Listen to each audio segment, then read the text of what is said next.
Il n'y a pas de conciliation dans ce genre de situation. S'il n'y a pas de conciliation dans ce genre de situation où la partie qui occupe le terrain refuse de payer de l'indemnisé, est-ce que l'État prend en charge la personne qui est spoliée? Parce qu'on a constaté qu'à Dakar, les gens en connaissance de cause viennent construire sur les terrains d'autrui, nuitamment, comme vous le dites. Vous savez, moi je pars de l'idée que si nous tentons, nous, une conciliation, nous la réussirons. Moi je ne pars pas de l'idée que notre commission échouera dans une conciliation quelconque. Je puis vous assurer que sur 100 dossiers que nous aurons à régler, nous réussirons les 98 à concilier des parties. Parce que nous considérons que les Sénégalais sont des gens de bon sens. La plupart ignorent.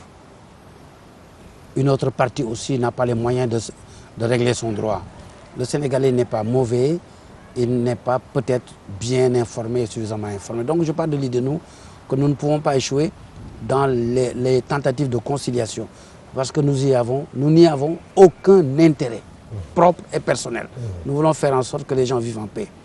Maintenant, s'il arrive que sur les 100 cas, que sur 2 cas, on arrive à rien obtenir, ils vont devant les tribunaux. Les tribunaux prendront des décisions. Et croyez-moi, lorsque une décision de justice sera en train d'être appliquée, la partie qui ne voulait pas se concilier, c'est-à-dire la partie qui a construit à tort sur le terrain d'autrui, sera obligée de venir se concilier. Parce que l'État sera obligé soit de prêter main forte à la destruction de tout, soit de dédommager le propriétaire lui-même. Parce que la convention internationale signée par le Sénégal dans le cadre de l'OHADA, l'Organisation internationale, l'Organisation pour l'harmonisation des affaires, dit que l'État est tenu de prêter son concours à l'exécution des décisions de justice. Et si l'État ne le fait pas, l'État engage sa responsabilité et paye au propriétaire à qui il n'a pas prêté son concours. Donc, nous ne souhaitons pas qu'un cas quelconque arrive à ce stade. C'est pourquoi dans la noble mission que le président Macky Sall nous a confiée, nous avons la certitude que pour ce qui concerne les tentatives d'arrangement entre les occupants nombreux et un propriétaire, serait-il l'État ou un particulier, nous aurons une réussite à 98%. Maintenant, les 2% qui restent, l'État sera obligé soit de vous donner ses gendarmes, soit de vous payer.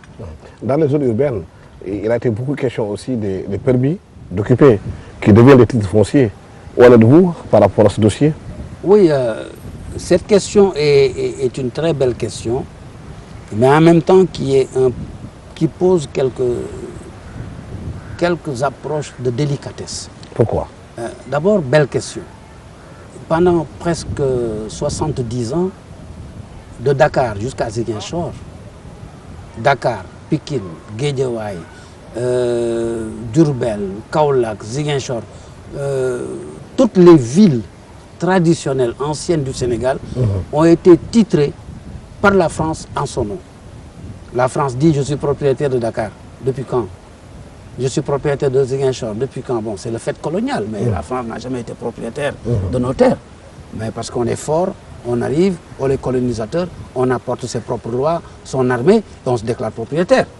Et la France dit propriétaire des villes.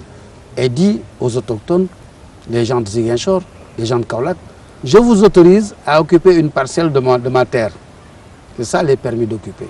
Je vous autorise à habiter sur une parcelle de la Médina. C'est ça un permis d'occuper. Je vous autorise à habiter une parcelle de Pikine. C'est ça un permis d'occuper.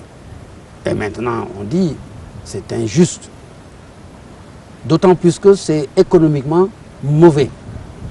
Quand on prend la moitié des maisons de tout un pays et qu'aucune de ces maisons n'ait sa vraie valeur marchande, c'est la mort économique de cette nation. Un bien est par définition quelque chose qui doit circuler de main à main, de papier à papier, qui enrichit son propriétaire et qui enrichit l'autre propriétaire. L'économie, c'est la rotation des stocks des biens et la plus-value. Quand on fait faire bouger un bien, on le vend, on a un bénéfice, on investit ailleurs, l'autre qui arrive, qui met un étage, qui vend, qui a un bénéfice, etc. C'est ça qui enrichit une nation. On ne peut pas enrichir une nation dans l'immobilisme. Et donc, économiquement, ce n'est pas viable ce qui se passe. Et juridiquement, c'est un scandale.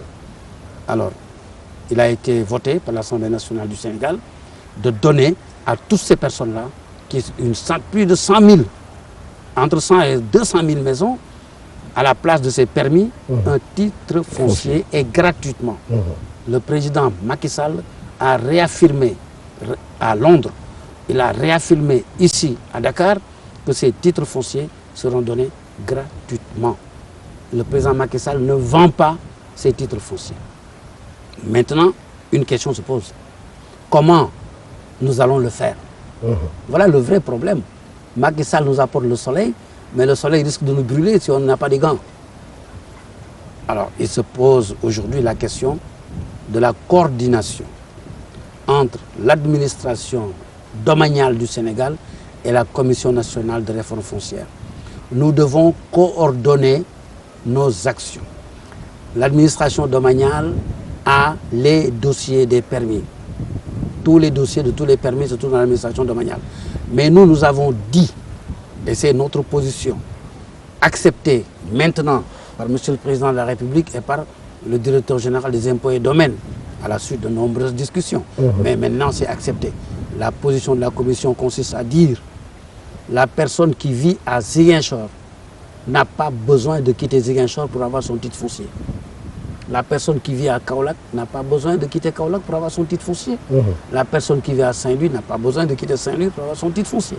Donc nous devons faire une nomenclature, un ensemble de formulaires, des démarches administratives obligatoires, des droits de timbre, des droits de ceci, des droits de cela, de manière à ce que tout cela amplement publié au Sénégal permette à chaque personne, là où elle vit, de lire le journal officiel, de lire un journal quelconque, de recevoir des formulaires quelconques, de dire si je remplis ce papier, si j'apporte tel papier, si je donne tel autre papier, je vais auprès du bureau des domaines qui est à 200 mètres de chez moi, je vais leur déposer, ils vont faire le travail, ils me créent le titre foncier.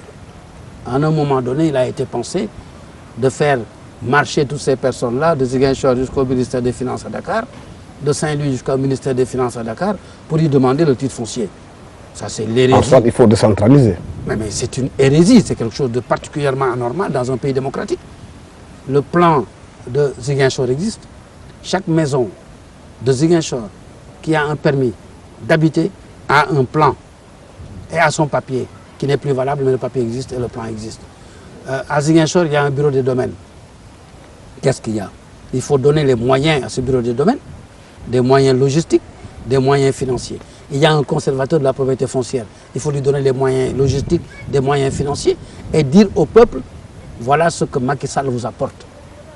Et c'est cela que le président Macky Sall apporte à notre peuple. Mais il y a un aspect intéressant que vous avez évoqué, c'est les gens qui avaient des permis d'occuper, qui ont maintenant un titre foncier. Est-ce qu'avec ce titre foncier, il peut les valoriser sur le plan économique? Ah oui, oui. Lorsque du permis d'occuper, vous passez au titre foncier, mais vous avez tous les droits. Vous avez tous les droits, vous ne dépendez de personne. Vous ne dépendez que de votre propre vouloir. Vous pouvez vendre immédiatement cette maison si vous le voulez, c'est votre droit. Mais quelqu'un qui hérite, héritier, quelqu'un qui hérite de la maison de son père, qui est un agriculteur, qui a été à l'école de formation des maraîchers de Cambérène, qui veut avoir 2 hectares de terre pour cultiver la terre. Il est héritier d'une vieille maison qui est à Ziguinchor, à Médina, à Pikine. Mais qui veut vendre cette maison pour recevoir 10, 15, 20 millions, pour aller s'installer sur 2 hectares et cultiver sa terre. Vous lui dites, vous n'avez aucun papier, vous ne pouvez rien faire. Mais donnez-lui son titre foncier, il va le vendre à 20 millions ou 30 millions. Il va prendre 10 hectares de terre quelque part parce qu'il a eu une formation agricole, mais avec cela, il a son financement. Il va embaucher 10 ou 20 personnes comme lui et il va travailler cette terre. On parle d'agriculture pour les jeunes. Mais si ces jeunes n'ont pas d'argent, qui va leur donner l'argent? C'est leur père qui doit leur donner. Mais si leur père ne peut même pas vendre ou hypothéquer la maison, sa maison, où est-ce qu'il va trouver de l'argent? Tout bien quelconque sur la terre est fait pour rapporter de l'argent. On n'emporte pas nos biens dans la tombe. Il n'y a pas un seul bien sur la terre qui ne soit pas fait pour circuler, être vendu, être hypothéqué, être aliéné. Et c'est une foncier pour aussi déposer dans les banques pour avoir des prêts, hein? Oui. Aujourd'hui, les banques qui vont se retrouver devant 100 000 ou 200 000 titres fonciers créés au Sénégal vont danser de joie. Parce qu'au moins sur 200 000 titres fonciers, il y a au moins 50 000 crédits possibles que la banque va accorder. Mais 50 000 crédits possibles, c'est 50 000 fois des bénéfices et des intérêts pour la banque, avec 50 000 garanties. Ça fera au moins 50 000 personnes au Sénégal qui vont avoir chacun 30 ou 40 millions. avec leurs propres biens. Mais c'est ça l'économie d'une nation. Sinon on rêve. Et le président Macky Sall, en ayant compris ce phénomène économique, nous permet d'aider simplement notre peuple à retrouver son droit. Parce qu'il y a une question de droit, il y a une question de légitimité juridique, il y a une question d'injustice historique qu'il faut redresser par le droit. Mais le redressant par le droit, la nouvelle génération du XXIe siècle va trouver des moyens de gagner, de quoi aller investir partout où ils veulent investir. Là, ceux qui vous regardent, qui sont impatients d'accéder à le titre foncier, c'est pour quand? Mais oui, je sais que les gens sont très impatients et moi-même je commence à être impatient. Et Monsieur le Président de la République, je peux vous assurer, est plus impatient que moi. Je vous donne ma parole.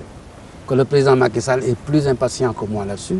Mais encore une fois, c'est une question de coordination entre la Direction générale des impôts et domaines et la Commission nationale des réformes foncières. Je suis à leur disposition. J'ai pris les dispositions récemment pour cette coordination et au moment où je vous parle, la balle est dans le camp de la Direction générale des impôts et domaines, donc de Monsieur le ministre des économies et des finances. De l'économie et des finances. Il y a aussi la question du code foncier.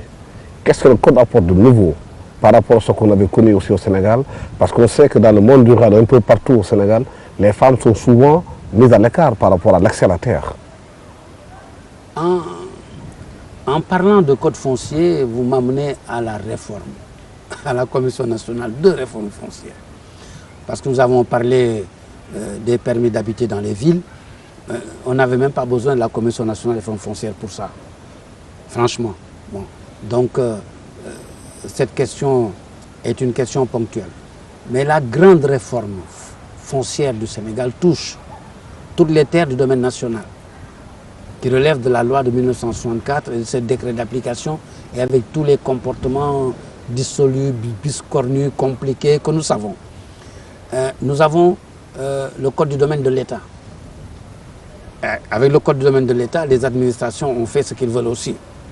Tous les beaux amphithéotiques de bonne qualité ou de très mauvaise qualité que nous connaissons sont là. Le code du domaine des domaines publics. Mais tout le littoral sénégalais est construit. On a construit même presque dans la mer maintenant. On a construit partout où on ne doit pas construire. Et tout cela par le fait de l'administration. Mais il y a les lois françaises. Il y a beaucoup de lois françaises